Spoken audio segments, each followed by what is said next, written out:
Hey everybody, I'm Anthony Mackie, and you're watching AMC Movie Talk.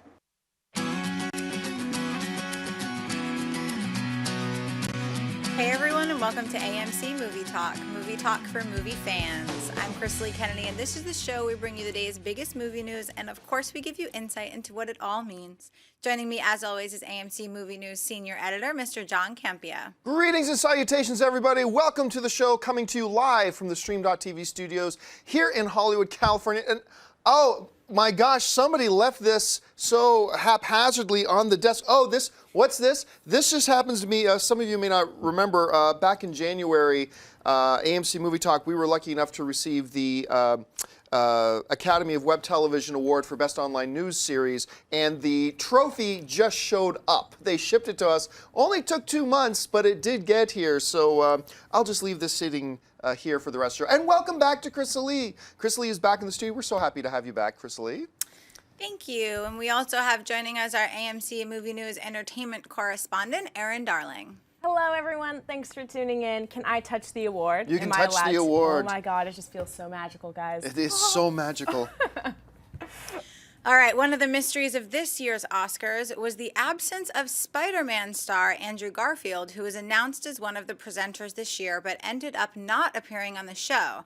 Oscar producers earlier in the week, prior to the awards, said that Garfield would be inducting a very special new hero. John, what have we learned about Garfield's absence for the Academy Awards? It is crazy what has been spinning around the internet the last couple of hours. Okay, so here's basically the thing. So as Chris Lee explained, and we talked about on AMC Movie Talk the other day, Andrew Garfield was supposed to be one of the presenters at the awards. Producers went on and on. He's going to be inducting a new superhero into the pantheon of superheroes. Well, as it turns out, what Andrew Garfield was supposed to be doing, he was supposed to be introducing a montage and bringing out, remember Bat Kid? Of course I remember that. You know, there was all the internet rage a few days ago, that wonderful kid who went around saving San Francisco from crime in the streets. It was awesome, one of the most coolest things I've seen online in a long time. Well, anyway, he was supposed to be on stage with Andrew Garfield, and Andrew Garfield was supposed to be like the inducting Bat Kid into the legion of superheroes, if you will, at that. Well, there's this rag called the New York Post that I never really believe anything that comes out of it, particularly page 6. So they ran this big sensationalized story, right, saying what happened was the day of the Oscars, and this is being run by tons of websites as their headlines right now.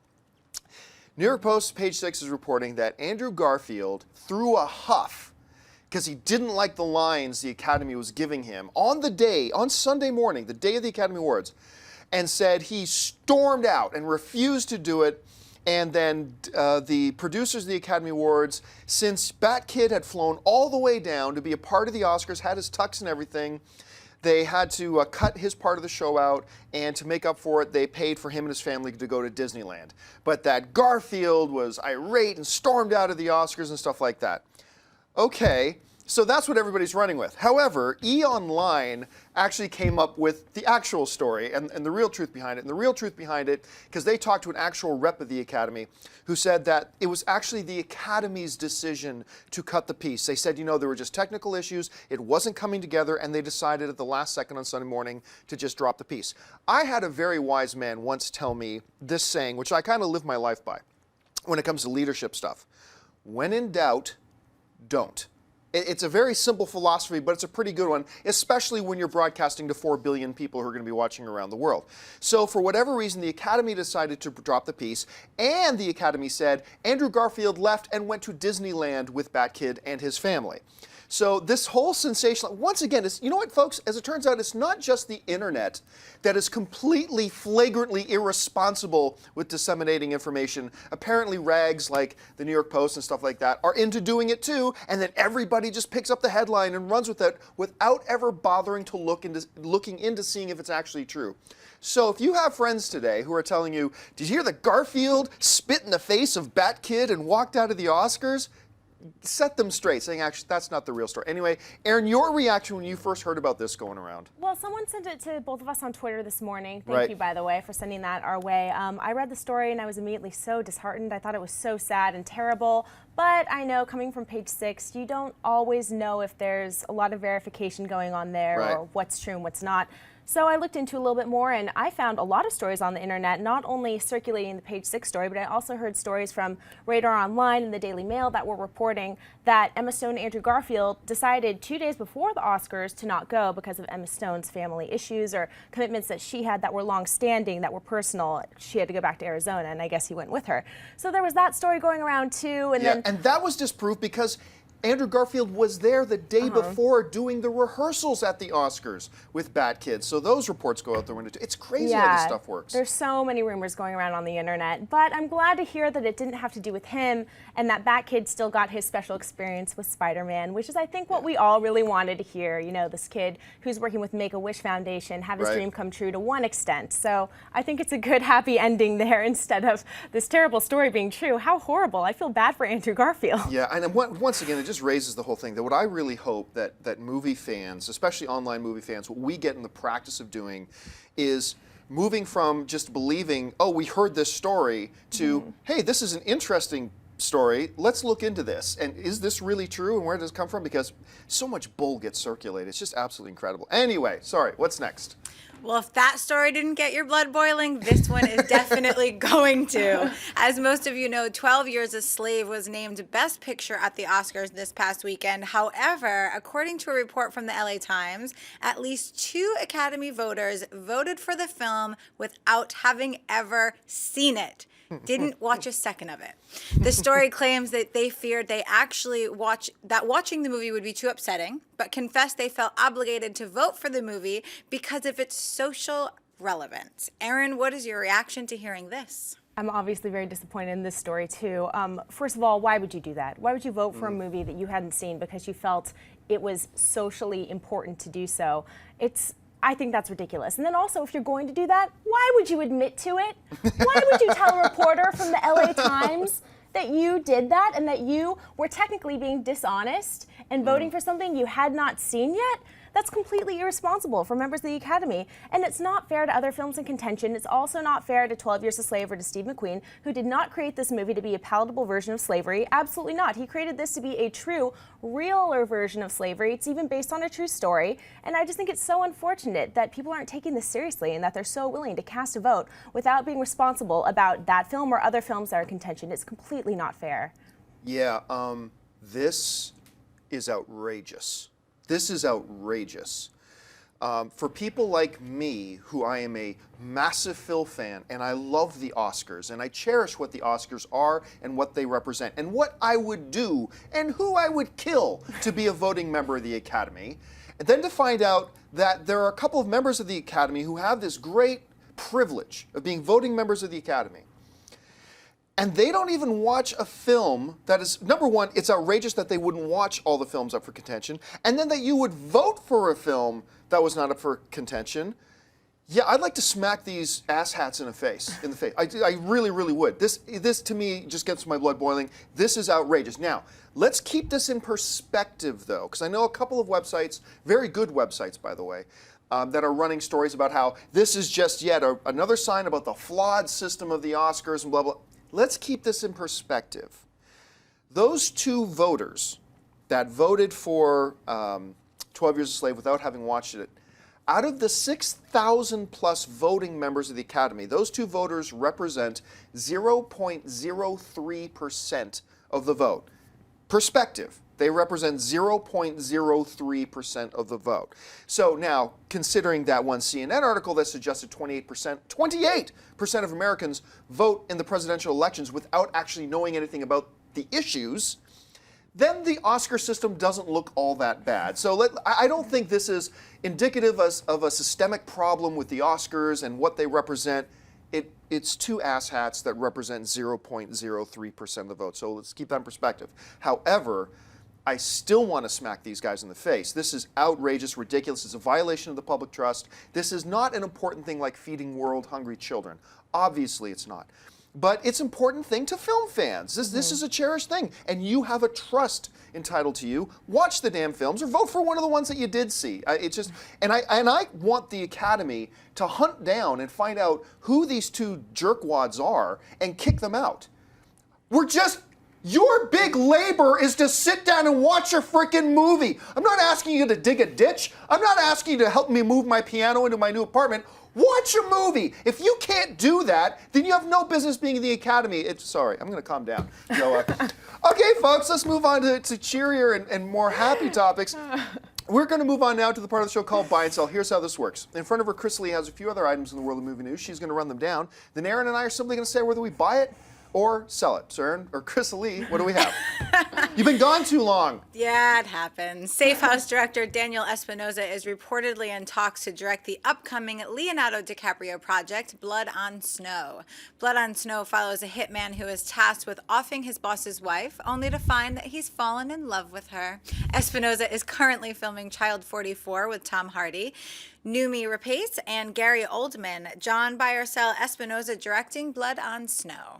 I'm going to buy it. I actually quite enjoyed Safe House. I was a little bit late to the Safe House party, actually. And when I watched it, I was like, this is a very nicely done, nicely put together, and well-directed film. And I'm fascinated about Child 44. I have been for a very long time. So for those reasons and more, for me, it's a buy.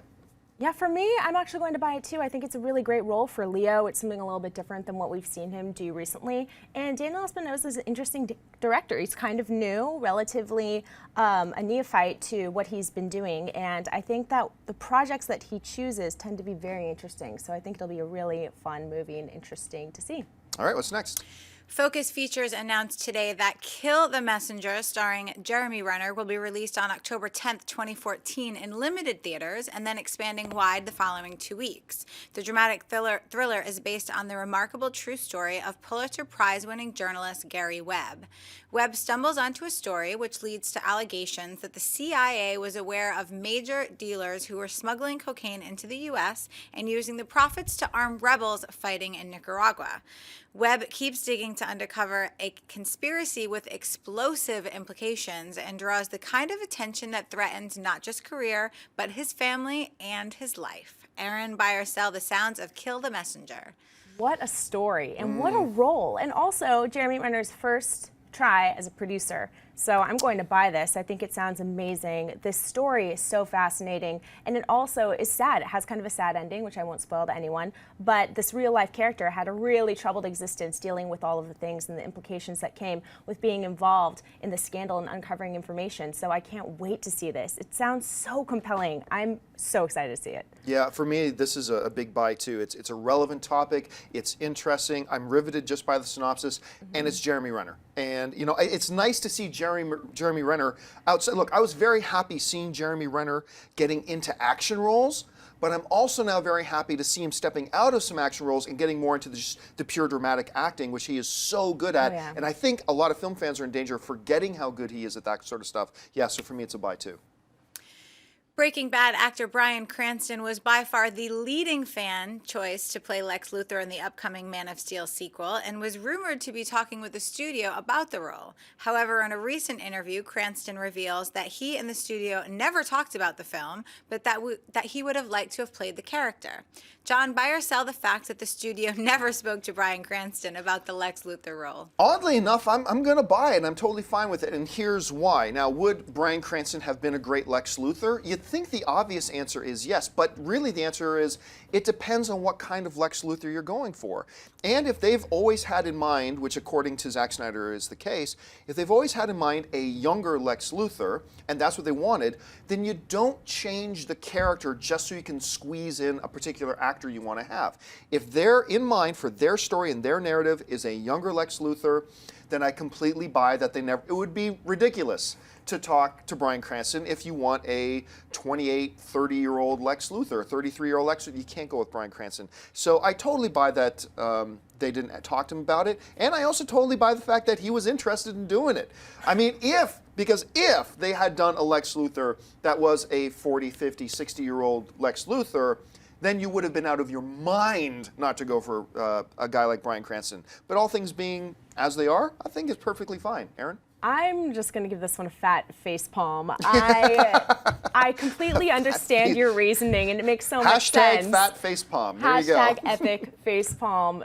Big fail for me. I totally understand everything that you said. It makes so much sense, John. But at the same time, I would love to see Batman and Bryan Cranston / Lex Luthor, who will always be Lex Luthor in my mind in the cinematic universe, the one that I'd like to see. I'd like to see them in the same age category. I think it makes a lot more sense. And I know that it may not serve the storyline, but I think that it makes a lot of sense to do it that way. And I think he would have been so perfect. This just makes me sad that he was never an idea for the studio. He was never in the realm of what they wanted. And he is so great for that potential role. It really does make me sad.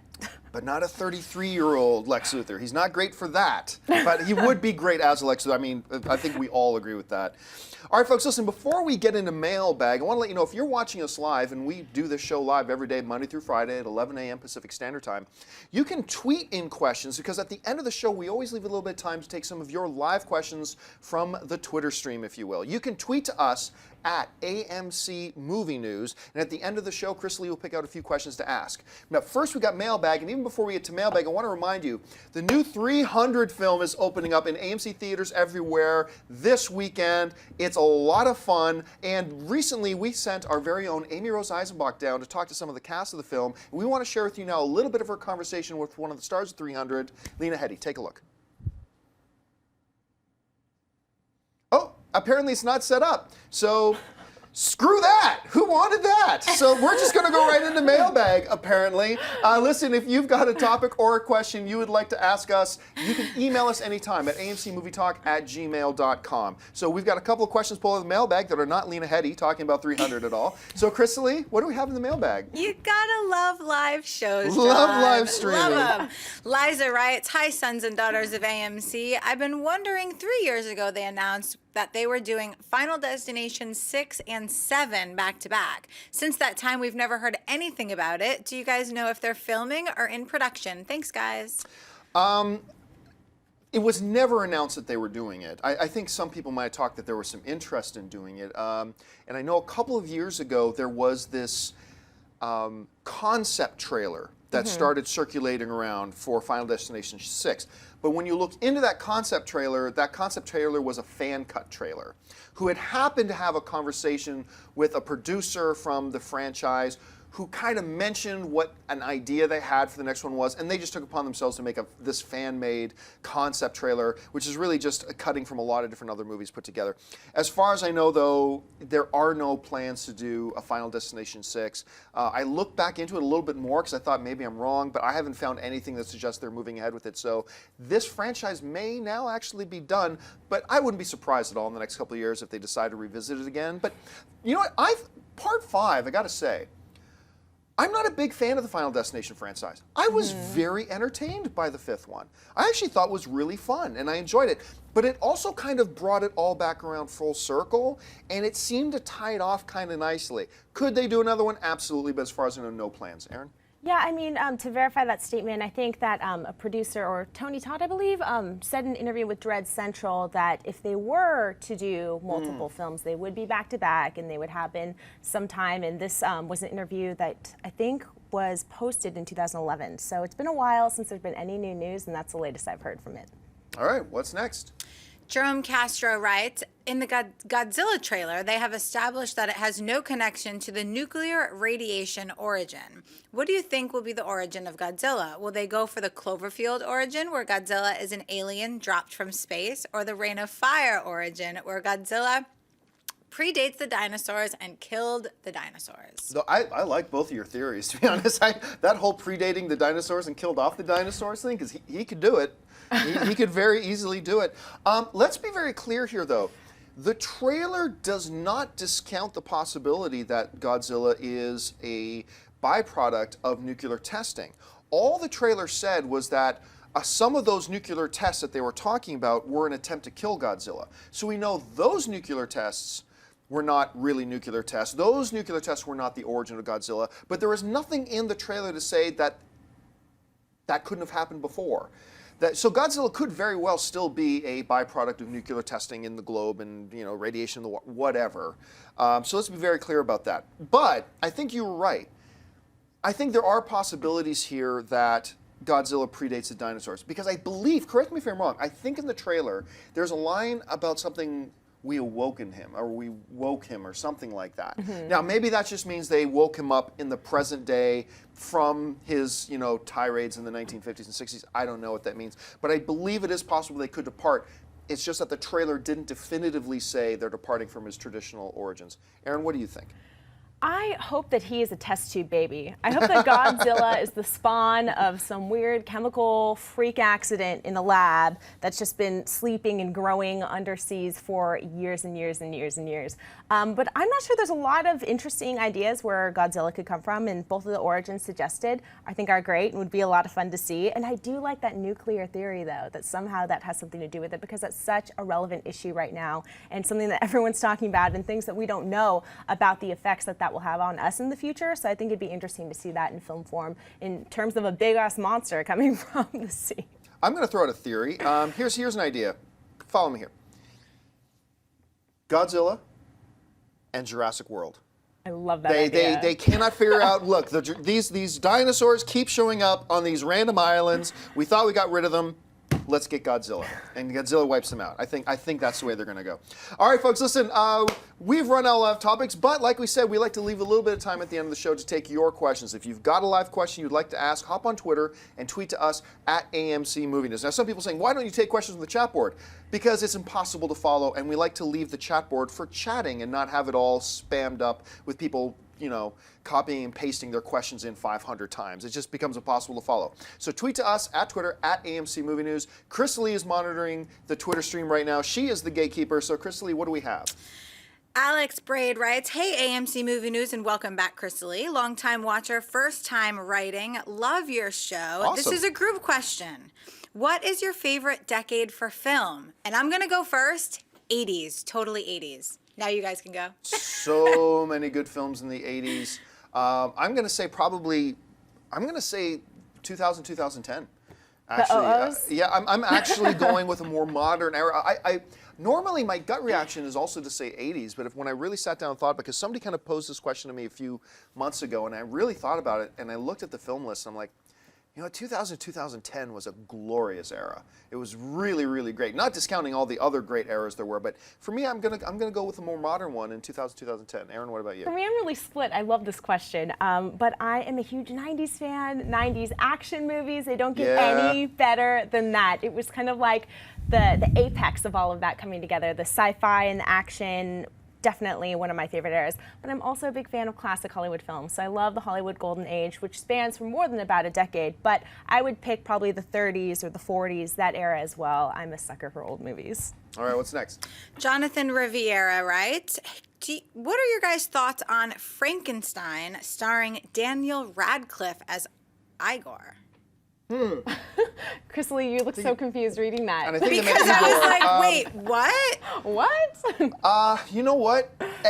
On the surface, that sounds like a, what's this? On the surface, that sounds like a totally random question, but for some reason in my head, I think you're actually talking about a real report that came out. I do recall, remember, we're not screening these questions are live. I actually do recall there is something about that, and so since I haven't really thought about it, obviously I can't give much comment to it. But look, I would say this. If there was some kind of Frankenstein movie coming together and Daniel Radcliffe is playing Igor, I think it's a great move for him. I think that, because that's stretching. That's going way outside. That ain't Harry Potter. I mean, that's going way outside of his comfort zone. I think it would be a great move for him. Aaron? Yeah, I'm not opposed to that idea either. I think he's a very talented actor, and I'm really happy to see him branching out and trying different things and getting really experimental with the projects that he's taking on. I think it's the perfect way to break out of the Harry Potter role that he is so attached to, and everyone always thinks of him that way. I would love to see him play something like that. Yeah, now listen, before we get on, we do have some more time left for some more Twitter questions, but I want to take a pause just for a second and let you guys know, for those of you who don't know,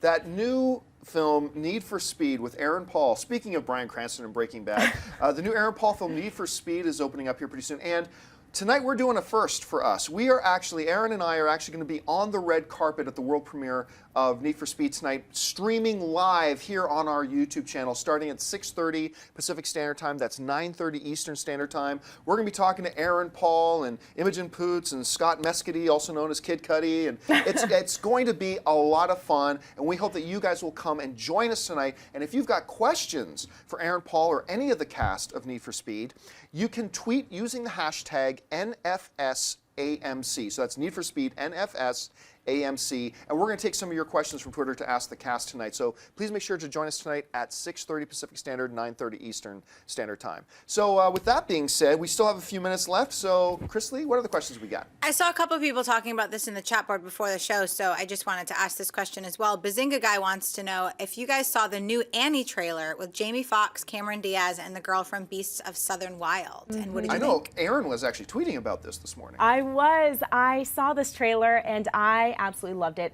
I was so hesitant about this project originally because I like the original Annie, and I was so worried when all these casting rumors are going around what it was going to end up looking like. But I saw the trailer and it really did win me over. I like musicals. I love the casting in this. I actually really bought Cameron Diaz as a villain. I thought that they were going to age her up, and I thought that she was going to play something that was a little more dark, but she kind of just plays a mean lady, and I like that for her. She nails it. So I'm pretty excited for this movie, and I'm so surprised that even I am saying this. I was like you, when I first heard about the project, skeptical. Yep. But as it started coming together and the people they started to get involved with it, I mean, I remember the first time I heard about this, Will Smith's going to produce it, he's going to have his daughter stars, and I'm like, here we go again. Jay-Z's going to be in it, yeah. I mean, here we go again with all that. But then it really started to come together. I thought, this actually could be, look, it could be a mess, but it also could be something pretty special. And I think the trailer lends itself to enthusiasm. So I think it was pretty good. All right, what else we got? Dave Kosha wants to know, do you think that if FF, I'm assuming Fantastic Four, fails again, that Fox will give up and give the rights back to Marvel, or is the third time a charm? Or is the third time a charm? Are they really going to reboot this franchise 3 times? Yeah, I know. Look, right, Fox clearly has a strategy right now for a shared cinematic universe that they want with their Fantastic Four and they want with the X-Men. They want that shared cinematic universe, and they're building towards that. With that being the case, I think they have, as long as it is not like a nuclear level bomb, they can handle a bump. I mean, they can handle it not doing well one time, because they've got a grander plan here that they're trying to put into motion. And I don't think they're going to bail at the first bump. 2 bumps, yeah, they're done. And I think at some point, if Fantastic Four is the colossal failure that the first 2 Fantastic Four films. I remember the first 2 Fantastic Four films made some money. There's just everybody hated them, and that's just the big problem. If everybody hates the new Fantastic Four and they do 2 new Fantastic Four films and those are both bombing, I think they're giving up. I think they're going to just abandon and set Fantastic Four adrift and let eventually the rights just revert back to Marvel or negotiate something with Marvel in return. But I can't see them trying it again. What do you think? I agree. I think at the heart of it, we're on the business here of trying to make money. And if they fail to do so, I see no point in holding on to that property if it's not working for them. Why would they want to? Yeah. All right, what's next? Ariel Noel wants to know if we'll ever see Poison Ivy again on the big screen. She is one of her favorite comic book villains, and she wants to know who we could see playing her. I don't think so. Didn't we in Wolverine? Yeah, we kind of saw it in the new Wolverine film, actually. Poison Ivy 2.0? I mean... it really depends on the... We're going to learn a lot more in Man of Steel 2. Because in Man of Steel 2, we'll get a much better grasp of what kind of universe are they creating for this DC Cinematic Universe. Because right now, Poison Ivy doesn't fit. Because this whole plants obey my commands, that's wacky. I mean, and it's fine, it works perfectly great when you've got an established universe that is not remarkable in, that fits in there. And if Man of Steel 2 somehow creates this new shared cinematic universe in a way that something like that could fit, then why not? Poison Ivy is a terrific comic book villain. She's fantastic when she's used right. That Batman and Robin disaster notwithstanding. But it really depends. If I was just going off of Man of Steel, Poison Ivy doesn't fit in that cinematic universe. But clearly they're going to be making some adjustments to this universe with the next one because they want to open it up to other heroes they have in their collection. So it's really hard to answer that question until we see Man of Steel 2. It's just impossible to know. Aaron? I agree with you. It seems like we're going for a more grounded approach to these characters, so I don't really see her fitting into the storylines thus far. However, I do love that character, and if anyone was to play Poison Ivy in my dream world, it would be Christina Hendricks. Oh, she would be great. She'd be fantastic. She'd be a very good Poison Ivy. Yeah, I didn't even think about that. Okay, what's next? Brooklyn Parks wants to know, if Maleficent is a success, do you think Disney will begin a trend of revisiting their classics in live-action films? Yeah, I really do. And that's not an afterthought either. That's very on the forefront of the folks at Disney in their minds. They are very much watching Maleficent very carefully. They want this thing to work because if it does, it really opens up a whole new treasure chest for them. They have such a rich catalog of these old stories and characters they can go back, revisit, reimagine. And not only the stories themselves, they can just start plucking out the villains, telling these stories from different points of view. You've got 6-7 years worth of films you could just do alone right there. So absolutely this is on their mind, and they're going to be watching it carefully. Aaron? I agree with you. I think it'd be a really interesting prospect, and I think it would be a good idea. The only problem was a lot of their old properties involve animals. So how are we going to get a live-action Dumbo or a Robin Hood? I mean, it's just kind of, well, we'll have to see how creative they want to get here, but I think it's definitely on the table, and it would be something smart for them to look into. All right, what's next? Tevin's evil twin, right? Since Gwen is going to die. Oh no, that's terrible. I don't even want to finish the question now. Since Gwen is going to die, do you think that in TASM 3 will be as dark as the first one, or stay mixing the tones like in The Amazing Spider-Man 2? Well, I mean, we Maybe haven't seen sad. The Amazing Spider-Man 2 yet, so we don't know how well they're going to be mixing the tones. I don't think you can never get too dark. You don't want to get too dark with Spider-Man. I mean, Spider-Man by his nature is very jovial. This is one of the things I think they did so well in the first Amazing Spider-Man film, is that they were really successful in cross-germinating, if you will, this idea of a darker, more grounded, realistic, dirty, metropolis kind of town and the streets and crime and stuff like that with the jovialness of Spider-Man. I mean, so they fit that very, very well.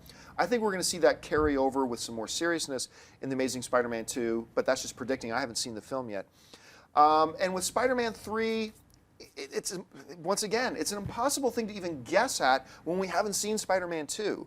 So possibility, it doesn't add to the possibility. It was just a separate, on its own sort of thing. What film fans do, and I'm guilty of this as well, totally, and I admit it, but what we collectively do that is quite stupid of us, is sometimes we see some little thing totally unrelated to anything, and we start instantly looking for, what does this mean? And 99% of the time, it doesn't mean anything. So I really wouldn't. It was a funny little gag online, but don't think that it actually means anything pro or con. Aaron? Yeah, I agree with you. I don't think there's any significant relevance to it other than just the fact that we can enjoy it and watch it and have fun. All right, folks, that'll do it for us. We've run all out of time for today. Once again, don't forget to come back to our YouTube channel tonight to watch the live stream of the red carpet at Need for Speed. We'll be down there. Schnepp and Amy Rose will be here in studio also talking about the film. It's going to be a lot of fun tonight. Join us 6:30 p.m. Pacific Standard Time. That's 9:30 p.m. Eastern Standard Time. And don't forget, lots of great films playing in AMC theaters right now. Head on over to www.amctheaters.com for your theater, showtime, and movie ticket information. And listen, if you want an audio-only version of this episode, look in the description of this video, and you'll find links to our Stitcher Radio and our iTunes. And listen, if you've got the TuneIn app, you can also now find AMC Movie Talk on TuneIn. I want to thank, first of all, the young lady sitting at the table with me, Miss Erin Darling. Erin, where can people find you online? Twitter, Erin A. Darling, Facebook, Erin Darling fan page, and YouTube, Erin Ashley D. Thanks so much for tuning in. And Crystal Lee, welcome back. It's great to have you again. Speaking of which, of course, making her triumphant return, Crystal Lee Kennedy. Crystal Lee, where can people find you online? You guys can find me on Twitter and Facebook at Crystal Lee, and thank you so much for all your wonderful tweets and messages this past week. It's meant a lot.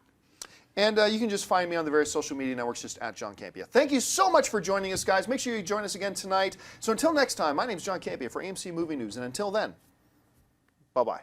If you like this video, be sure to give it a thumbs up, and don't forget to subscribe to AMC Movie News on YouTube. It's free and a great way to stay updated with all the latest movie news and check out our daily show, AMC Movie Talk. Also, don't forget to check us out on Facebook and Twitter to stay in the loop for our special prizes, giveaways, and contests.